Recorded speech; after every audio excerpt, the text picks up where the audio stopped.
Hey, welcome back to the How to Podcast series. It's Dave with you. Hope you're doing well. We're in our little mini-series here around the imposter syndrome and this whole wrestling between us and the things that hold us back. And I'm excited for you to be here. This is the second of our 4 in the imposter series.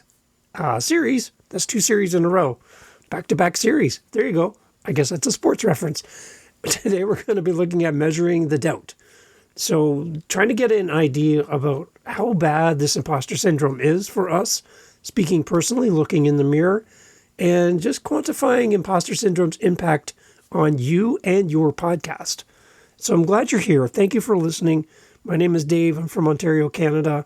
Really excited to be with you and to share this podcast journey together. We do all that at howtopodcast.ca. Thanks for listening. Here we go. So I've heard this mentioned before that if you get lost and you call your buddy on the phone and you're like, dude, I don't know where I am. I don't know how to get to your house. I'm completely lost. One of the first things they're going to ask you on the phone is what? Where are you? Like, I can't help you to find my house if I don't know where you are. So I need to know where your starting point is so I can tell you how to get to my place from where you are currently. So you have to know where you are to know how to get to where you want to be. So when we talk about imposter syndrome, one of the things we need to do is stop and go, okay, where am I right now in this moment before I make plans on where I want to be?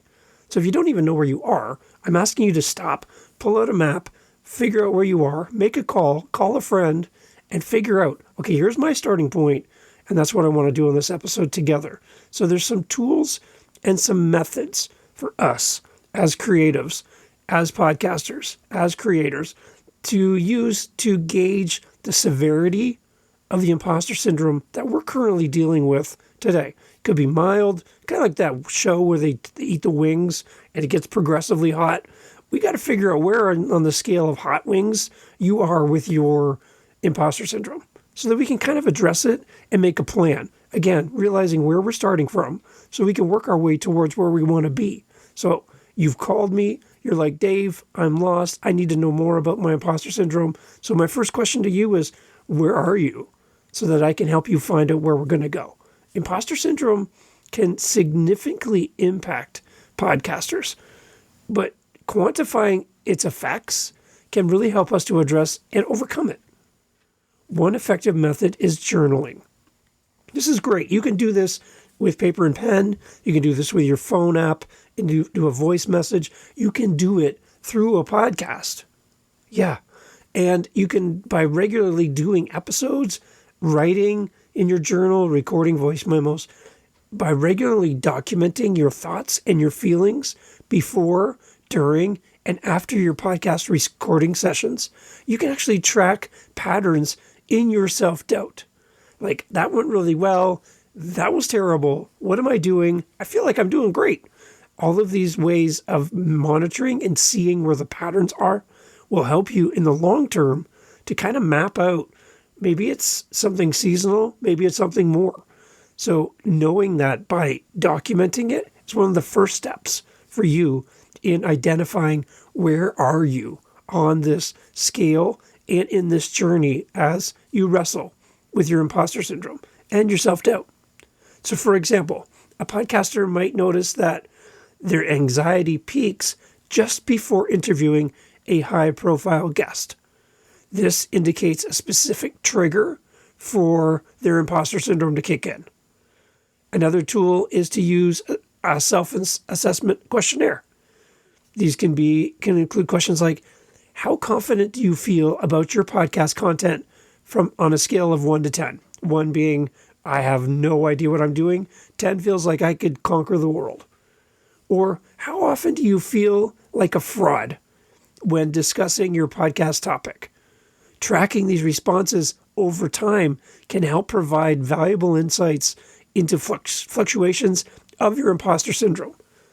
Okay, so I'm going to give you 2 examples for myself where I'm kind of wrestling with this in the moment. Okay, 2 totally different examples. I just got an email from a friend. He's like, Dave, can you record an intro and outro for my podcast?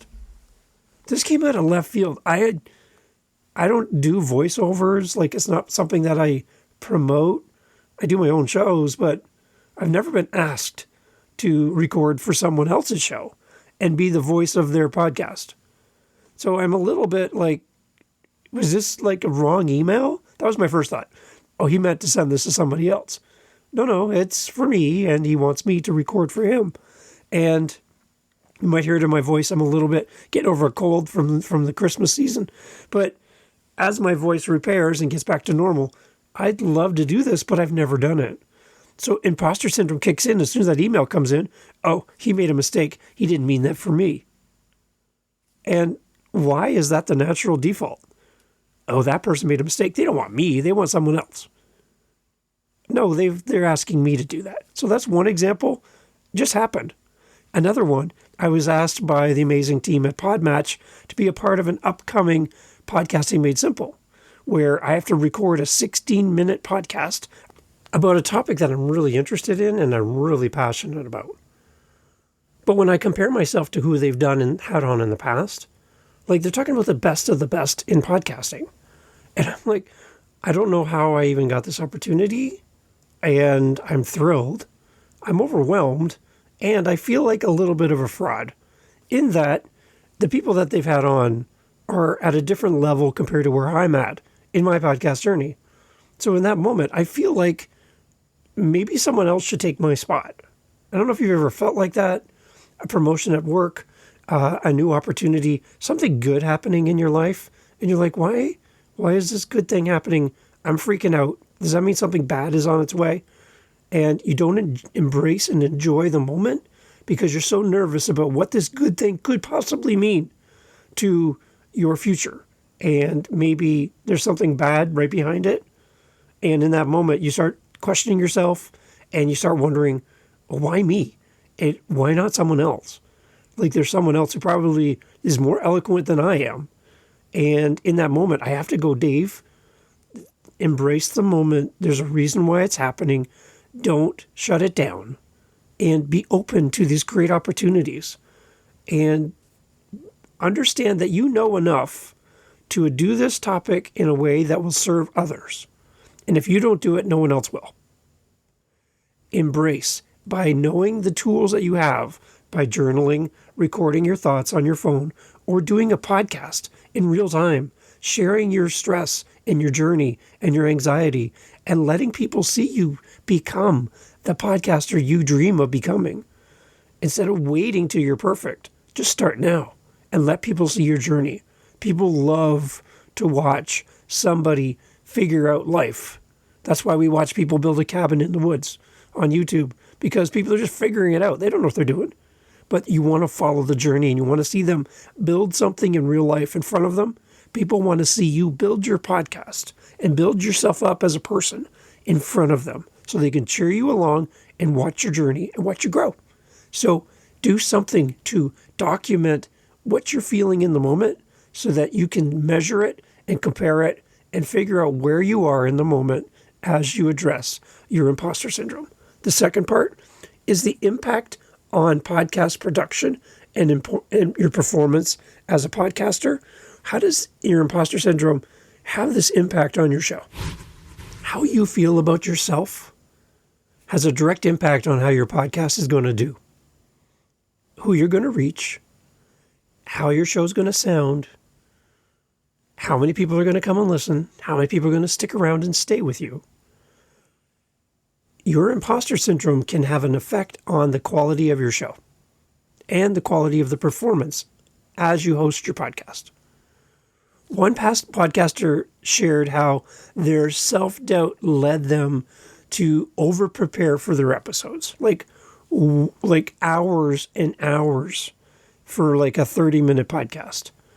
They were just researching topics and they wanted to be the expert on every single word they were about to say on their podcast, which ultimately led them to complete burnout. They just stopped because they were overwhelmed by how much time it took to record a 30-minute episode. They went to the far extreme, over-prepared, out of a fear of sounding like a big dummy on a podcast because they didn't know every single thing about the topic. This exercise of preparation stemmed from a fear of being exposed as a fraud. And another common impact is the hesitation to reach out to potential guests as a podcaster to have a guest on your show. A podcaster might avoid inviting experts in their field onto their podcast, fearing that they're not qualified enough to actually interview the person that they're reaching out to. This person might be the expert's expert. Like they are the top of the top of the top. And you are a weekend warrior and you know basics to get by in a conversation with your friends. But now you're going to have somebody on your show that you're just like in awe of because of who they are and what they know. And in that moment, you feel very small. I have an author podcast and I'm not even an author. So I'm interviewing people who go on big shows and talk about the author journey. And here's little old Dave, who's never written a book ever in his life, talking to these amazing authors.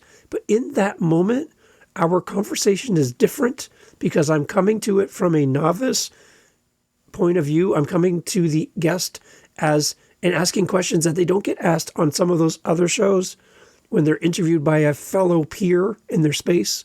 They're being interviewed by a guy named Dave who's never written a book and asking questions of them, which lead them to talk about things uniquely different than all of those other shows.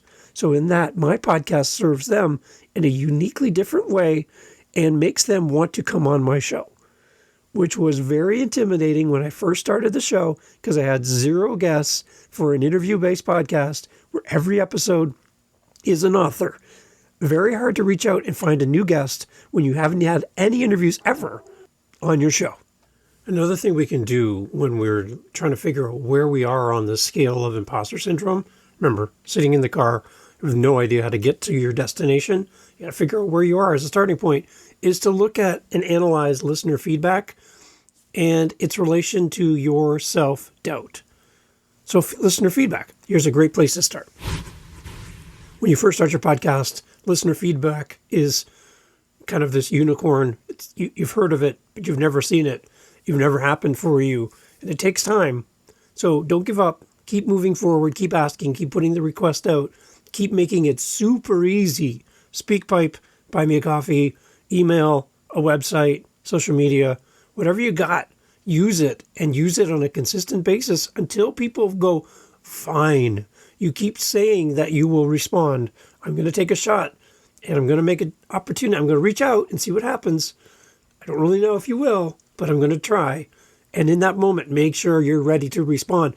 Get that listener feedback through your reviews, ratings, comments, asking a poll, asking a question. Again, putting yourself out there so people can reach out to you and support you. Listener feedback can be an amazing thing to help you. It can also be something that really can help really hurt and hinder someone who's really battling with imposter syndrome. Positive comments might be dismissed as listeners you might think are being just too kind or not understanding the full picture of what it takes to do what you do. Conversely, constructive criticism might be overblown and exaggerated in the mind of a podcaster, confirming their worst fears that they hold dearly about their podcast and about their abilities to do a good show. So to address this, try creating a feedback log. Document this somehow. For me, I have what I call happy folder in my Gmail account. I have my inbox, I have all my other folders, and I have a happy folder. Anything that stands out to me, a kind word, a nice gesture, buy me a coffee, a SpeakPipe, goes into my happy folder. And on those days when someone reaches out to me to have me do a voiceover, or somebody asks me to speak in front of amazing podcasters with a bunch of really great podcasters, I go to that happy folder and I refresh my tank. You need a way, I consider it my gas station. It's a way for me to go in, fill up, and get back out on the road again, because sometimes you run yourself pretty dry when you're creating, and you don't get feedback all the time. But when you do, it's nice to have one source, one point of reference to go to and fill up your tank. So I'm asking you to create a happy folder, a gas station, something where you can go recharge, plug in your car, plug in yourself as a podcaster, and fill up your batteries, fill up your tank. Do something today in 2025 to help you to build a storage, a cache. Ooh, that's a good word. A cache of all of the great things people say about you and your show. And if you haven't heard anything about your show yet, you haven't had any feedback, reach out to me. Let me be your feedback so you can put that into your happy folder. I would love to do that for you. Send me your podcast. Send me your questions, your comments. I want to be that person for you if it hasn't happened already. That way you'll have no excuse when you say nobody ever reaches out to me. I want to help break that for you. January of 2025, I want to be that person for you. So reach out to me. I'd love to help you with that. By having this library and history of great comments and feedback, it's going to help you to understand how great you are as an interviewer, how great you are as a host of your show. It's concrete evidence against your self-doubt in an area that you're struggling with in the moment.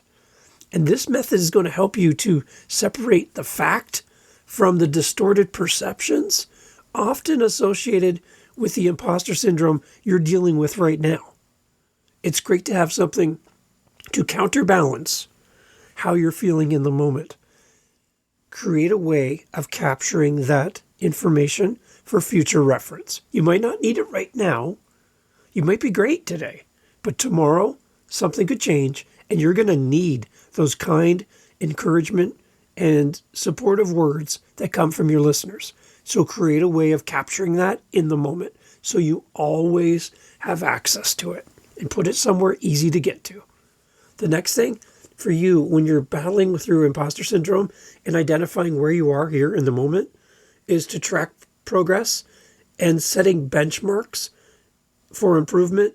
Perfect thing to do in the beginning of 2025 to track your progress and set your benchmarks for where you're going into the future. And you can do that right away. This time of year, everyone's setting goals to go to the gym, to eat healthier, to spend less money, spend more time with your partner, be a better parent, do better at work. Everyone's setting these goals. And in podcasting, it's similar for us as well. I want you to set a goal. Goes to the question of the month for January. We're talking about what is the goal that you have for your podcast in 2025. If you want to participate, howtopodcast.ca, leave me a voice message, your name, the name of your show, and the answer to the question, what is the goal that you have for your podcast in 2025? And what we do is we collect all the answers and do a special episode at the end of the month. As you listen to this, you can pause this right now and go do that and come back. I will be waiting for you. But we would love to get your feedback, and the idea is we want to promote your show in the process. But we're trying to set these benchmarks for improvement for 2025 for us and our show. By setting clear and measurable goals, it is crucial in combating your imposter syndrome that you're dealing with right now. Instead of vague aspirations like become a better podcaster, get more listeners, or grow my show, these are all things that are not measurable because they're not specific enough. They have to be specific. They have to be measurable. They have to be timely, and they have to be achievable. So we have to really work to figure this out. A measurable goal is an attainable goal. It's something you can actually hit. These kind of vague things that we hear people say, hard to hit. So let's try this, for example. Let's do some benchmarks that are going to help you to be a better podcaster by getting a little more specific on what you're aiming for. So let's try this. If you're a slow talker, I have a few people I know in my life that when they try to tell a story, you're half asleep halfway through the story because they just talk so freaking slow. You're just like, can you just speed it up a little bit? Where's your speed knob? I got to turn that up a little. So here's one for you. If you're a slow talker, give yourself this as a benchmark. I'm going to increase my speaking pace by 10% over the next 3 months. If you're not a slow talker and that's not a problem for you, then maybe filler words are your problem. So what about if you reduce the amount of filler words that you use by 50% in the next 6 episodes. Do you see how specific that is? That's much better than grow my show, get more listeners, be a better podcaster. That's too vague. You're never going to hit that goal. And because you'll never know when you hit it or even got close to it. You do have to have a target. Okay, that's why they shoot arrows or they throw the axe at that axe throwing place. There's a target for a reason. A, so you don't hurt anybody, but B, you know where you're going to shoot and aim for. And if you have a target that says become a better podcaster, you're standing out in the middle of a field and you don't know which way to shoot. That's what that is. So having a target by saying, I'm going to reduce my filler words by 50% in 6 episodes. That's something you can measure and you can compare and go, have I done it? Have I not done it? So please, as you battle imposter syndrome, give yourself something measurable to work towards to help you increase your efficiency and your the ability to feel like you're in control of your podcast and you're getting better. Use audio editing software to track these metrics objectively. This data-driven approach provides tangible evidence of your improvement, and it gets you out of your head.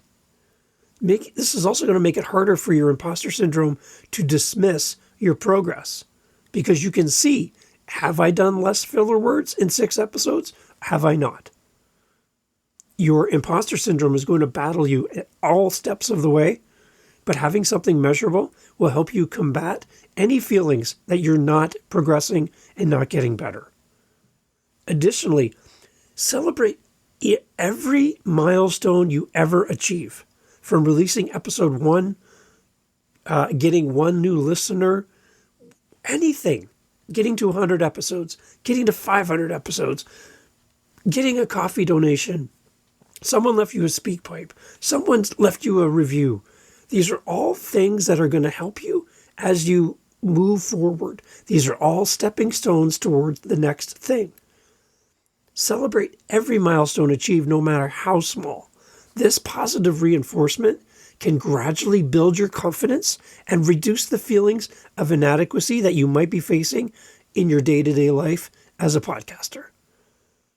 Remember, overcoming imposter syndrome is a journey. It's a journey that we all take, one step at a time. There is no way to skip the line. There's no way to get to the finish line faster by buying a course, getting a book, listening to a podcast. There's no way that this is going to help you skip. You're going to have to take the steps one at a time.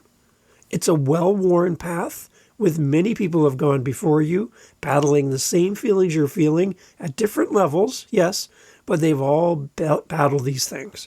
And you're not alone in this journey. By quantifying the impact of your imposter syndrome and tracking your progress, you're taking significant steps towards not just managing the feelings of imposter syndrome, but excelling as a podcaster despite how you feel. I have like 1,000+ episodes for my podcasts, and every day I turn on the mic and I have to address the person sitting beside me who says that I'm not good enough to do this thing, that there's people better than me, that how dare you, why would anybody listen to you? I still battle it, and I think I'm going to continue battling it because it's been there my entire life. So if you think it gets easier, it doesn't. It gets a little bit easier, I guess. But as you measure your progress and you accept, it's a big key, accept the feedback. When people tell you you're doing something great, when you accept it and you internalize it and you track it and you keep it in a place that builds you up and fills your tank, your imposter syndrome will shrink over time. Will it ever go away? Maybe, maybe not. I think it's always going to be with me personally. But I'm finding that through you being a part of the show, our meetups, emails, buy me a coffees, speak pipes, through our interaction, you as a listener, me as a host, and seeing podcasters who take the lessons from this show and put them into practice, start a show, and do something great in this world. For me, that is the joy of the How to Podcast series. It's really not, at the end of the day, it's really not about me. It's about me helping you to find your voice and giving you the support you need to do what you do. I love doing this. I'm going to keep moving forward in 2025. And I'm really looking forward to, having conversations with you about your imposter syndrome, about your struggle as a podcaster, to be a listening ear, to have you vent, and have you kind of unpack where you are. And if you are struggling at all with your show or starting your show, getting out of the gate, you just feel like you're always in preparation mode, but you never actually hit record and publish on your show. I want to be there for you in 2025. Let's get you over that hurdle and realize that you have everything you need. You're not lacking in any area except practice. That's all you need. Practice. You just need to do the thing and put it out there in the world. And if you need somebody to give you gentle nudges and support towards that, howtopodcast.ca, I would love to be in your corner and be your person to help you get to your goal. That's what I want to do for you. And thank you for listening to the show. I've created something recently as an extra. I've had people reach out to me. They're like, Dave, I would love to get like a blog from you. And I'm like, oh, okay. So I created a blog. There's a few blog entries out there. There's a link in the show notes. If you want to sign up, great. I'm going to do them as often as I feel inspired to do them.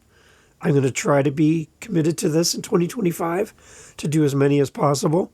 But if you're interested in reading complimentary blogs that go along with the episodes, they're not transcripts. They're not a summary. They're more of a guide and maybe some additional thoughts that happen after the fact as I listen back to my own show. You do listen to your own show, right? Yeah. I'm going to be putting them out as blog posts. So I would love for you to go check them out. It's at my truemediasolutions.ca website /podblog is what I'm calling them. And I would love for you to check them out. And there's a link in the show notes if you want to subscribe. I'd love for you to come and hang out with me. I promised only value was going to come to you. No salesy stuff. And I'd love for you to get your feedback on it as well. As I'm new to blogging, again, it's not my go-to thing. And if you're a blogger, bless you, because you're doing something amazing. And I look up to you, and you're my inspiration. But I'm kind of, did you hear my imposter syndrome? Did you hear it coming out? So I started a blog, and if you're interested, and I would love for you to follow my journey. It's like happening in real time. I love it. Go to the link in the show notes. I'd love for you to sign up, and let's do podcasting together in 2025. Don't podcast alone. Okay? The one thing I don't want to hear for you, when we go to the restaurant and they're like, you walk up to the person at the front and they're like, table for how many? And you're like, table for one. They're like, oh. And the look on their face like, oh, I'm so sorry. I don't want that to happen for you in your podcast. Where they're like, do you have a podcast community? No. I just kind of do this on my own. My family doesn't really understand podcasting. My partner thinks I'm crazy. My kids don't listen to my show. And I just feel like I don't have anybody to talk to. How about a big party room full of podcasters who love podcasting and would love to meet you? Howtopodcast.ca. There's my meetup right on the page. Click the link. Come and join for free. Yep, for free. And be a part of our meetups. Meet great podcasters and hear their stories. Like Dave's story. I'm going to put it here at the end. Dave Beckmeyer is a great podcaster. Couple shows he's got going on. A great guy. And you can meet him at our next podcast meetup. So here's Dave, his thoughts about the meetup group. And again, an open invitation for you to come and be a part of the show. Here's Dave. Oh, yay, David! Hi, I'm David Beckmeyer out here in California, USA. I'm the host of Outrage Overload, a science podcast where we explore the roots of outrage and offer strategies to stay calm in a polarized world. Regarding the weekly meetups, I've been attending these for some time now. And, I've made an observation and it's, taken time to see this and see how this works. But, and in informing this observation, I do want to say that, I have quite a bit of experience with, building teams, running big teams. I've had hundreds of people working for me and built companies, all this stuff. So I only say that to say that maybe this observation carries some weight. But one observation I've found here is Dave is kind of masterful at how he helps us. And he also that carries then forward to a lot of the rest of us pick up on that and some sort of follow through with some of that same practice. But, he's never particularly direct. I mean, I guess if somebody had some certain kinds of situations he might be, but for the most part, what he does is learn about what folks are doing. And he really puts time into, checking out their shows and what work they're doing and learning about those people.